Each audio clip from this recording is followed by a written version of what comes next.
सभी साथियों को मेरा नमस्कार, स्वागत है आप सभी का आज 10 जुलाई के जनसत्ता विश्लेषण में। आइए शुरू करते हैं आज का जनसत्ता विश्लेषण बिना किसी देरी के। और प्रथम पृष्ठ पे हमारे सामने जो खबर है वो है हमारे माननीय प्रधानमंत्री जी की, जो कि अभी विदेशी दौरे पे गए हुए हैं। रूस में उनको सर्वोच्च सम्मान दिया गया रूस सरकार की तरफ से, राष्ट्रपति व्लादिमीर पुतिन जी के द्वारा।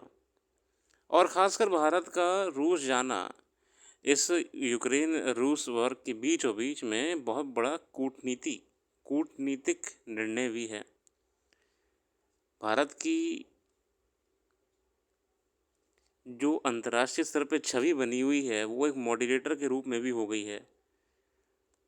फिलहाल हम उसमें नहीं जाएंगे, वो कभी अलग मुद्दा रहेगा अगर कोई ऐसा आर्टिकल आता है तो। डिप्लोमेसी पे और इंटरनेशनल रिलेशंस पे हम देखेंगे कभी।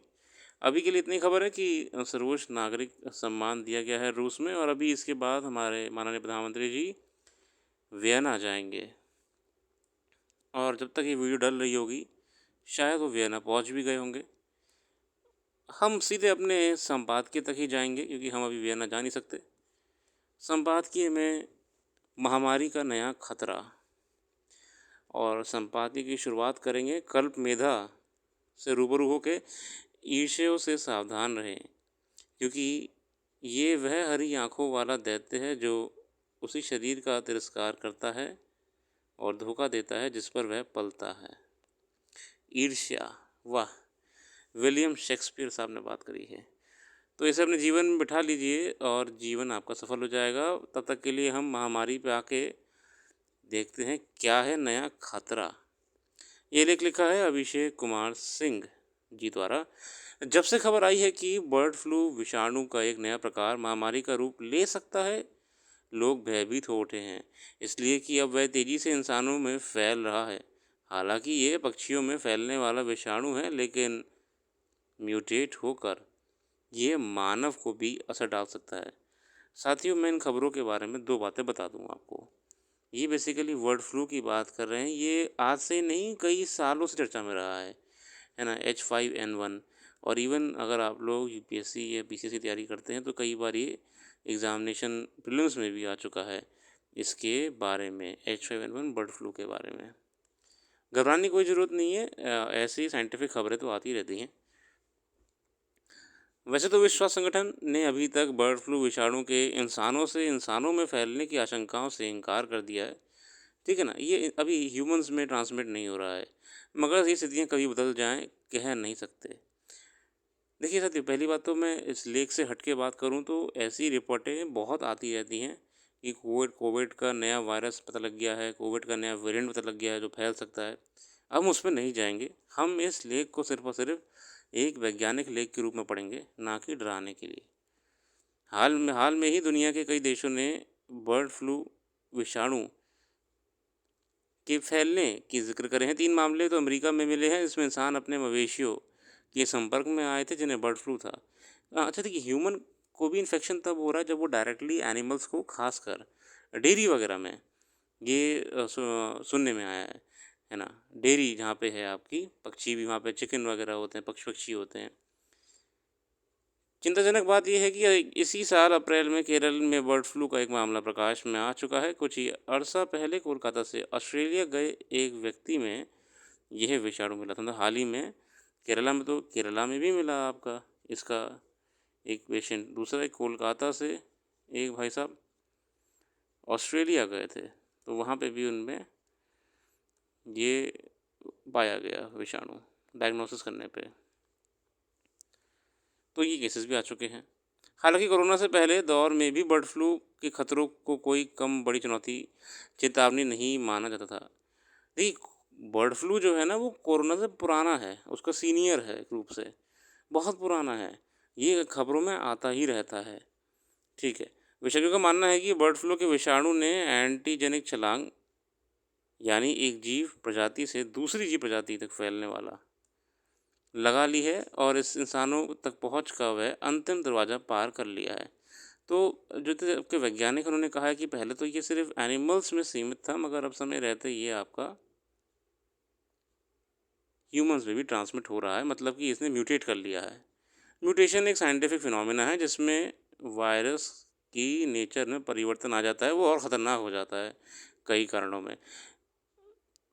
आगे बढ़ेंगे। बर्ड फ्लू हो, कोविड-19 या एबोला, स्वाइन फ्लू, नीपा और सार्स आदि कोई अन्य संक्रामक बीमारी, हाल के वर्षों में दुनिया भर में इनके उभार ना साबित किए हैं कि इंसान यह मानकर निश्चित नहीं हो सकता कि जो बीमारियां पशु पक्षियों को होती हैं वह उससे नहीं हो सकती। हाँ देखिए साथियों, अभी जितनी वायरसेस फैले हैं, हमें आज तक लग रहा था कि सिर्फ जानवरों में ही हो सकते हैं, बट अनफॉर्चुनेटली ये मनुष्यों तक फैले हैं। असर देखा गया है। आमतौर पर इंसान को वही विषाणु नुकसान पहुंचाते हैं जो दूसरे जीव जंतुओं के से उस तक पहुंचते हैं। अच्छा, इसमें एक बहुत बड़ा एलिमेंट हम नहीं नकार सकते कि देखो ये तब हमको असर डाल रहा है जब हमारा कनेक्ट जो है वो किसी एनिमल से हो रहा है जो कि इन्फेक्टेड है।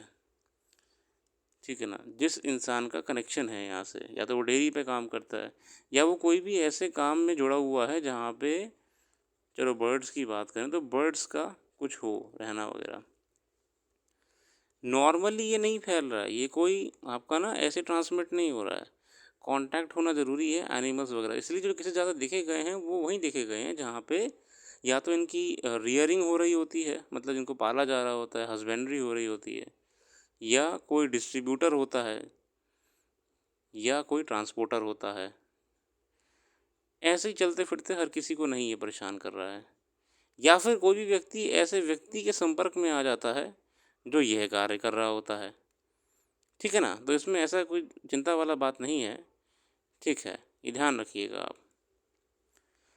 वैसे तो सभी जीवों में किसी न किसी तरह से कोई तरह विषाणुओं का संक्रमण हमेशा मौजूद होता ही है। उनका शरीर इससे लड़का जीवन को बनाए रखने में सक्षम हो जाता है, ये तो हम जानते हैं, हमारी ह्यूमन लाइफ में तो ये होता रहा है। Bird flu, swine flu, Ebola, dengue और HIV एड्स से होने वाली मौतों के बीते 3-4 दशक में कई गुना बढ़ोतरी हो चुकी है और कहा जा रहा है कि 1973 के बाद से दुनिया में विषाणु जनित 30 नई बीमारियों ने मानव समुदाय को घेर लिया है। धरती पर फैले सबसे घातक रोगाणुओं ने एंटीबायोटिक और अन्य दवाओं के खिलाफ ज़बरदस्त जंग छेड़ रखी है और बीमारियों के ऐसे उत्परिवर्तित विषाणु आ गए हैं जिन पर नियंत्रण नहीं हो पा रहा है। यानी मौका पड़ने पर विषाणु अपना स्वरूप बदल लेते हैं, जिससे उनके प्रतिरोध के लिए बनी दवाइयाँ और टीके कारगर नहीं रह पाते हैं। म्यूटेशन साथियों, नेचर ही चेंज कर लेते हैं ये वायरसेस। अच्छा लेख था।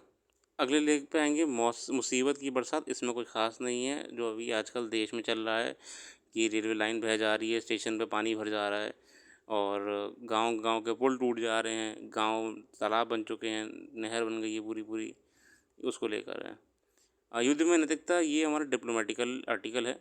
रूस और यूक्रेन के बीच जारी युद्ध थमता नज़र नहीं आ रहा है। यूक्रेन के रिहायशी इलाकों में भी बम और मिसाइलों से हमले हो रहे हैं, मगर विडंबना है कि इस युद्ध में वैसी जगहों को भी निशाना बनाया जा रहा है जहां किसी भी हाल में हमला नहीं किया जाना चाहिए, यानी अस्पताल। अभी अभी रशिया ने अस्पताल पे हमला करा है, मिसाइल गिरा दी उस पर। ठीक है ना, इसकी बात करिए, मतलब कि आप युद्ध कर रहे हैं वो ठीक है, मगर आप ह्यूमैनिटेरियन ग्राउंड्स पे कम से कम इतना तो कर ही सकते हैं कि अस्पतालों को तो छोड़ दिए।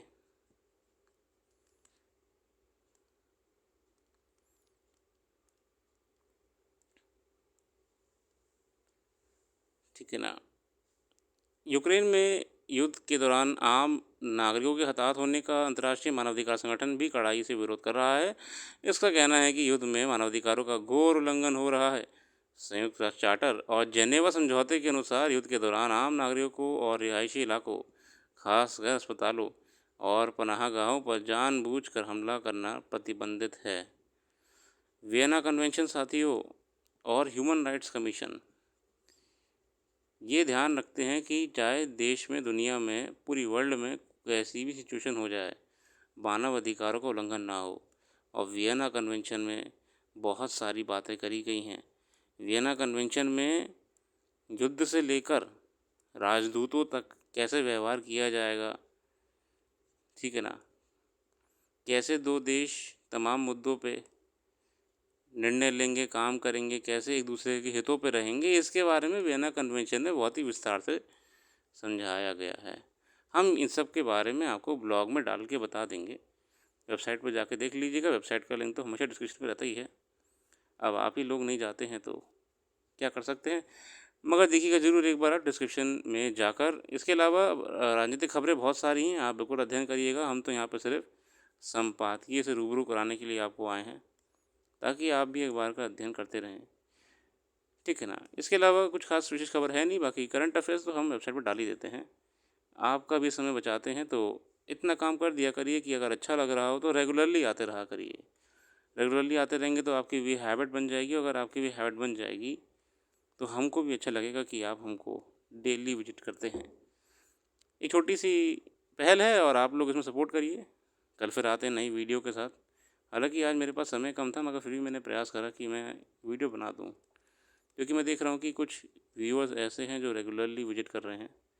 उनके लिए खासकर ब्रेक नहीं होनी चाहिए हैबिट। अपना कीमती समय देने के लिए बहुत बहुत धन्यवाद। आपका दिन शुभ हो।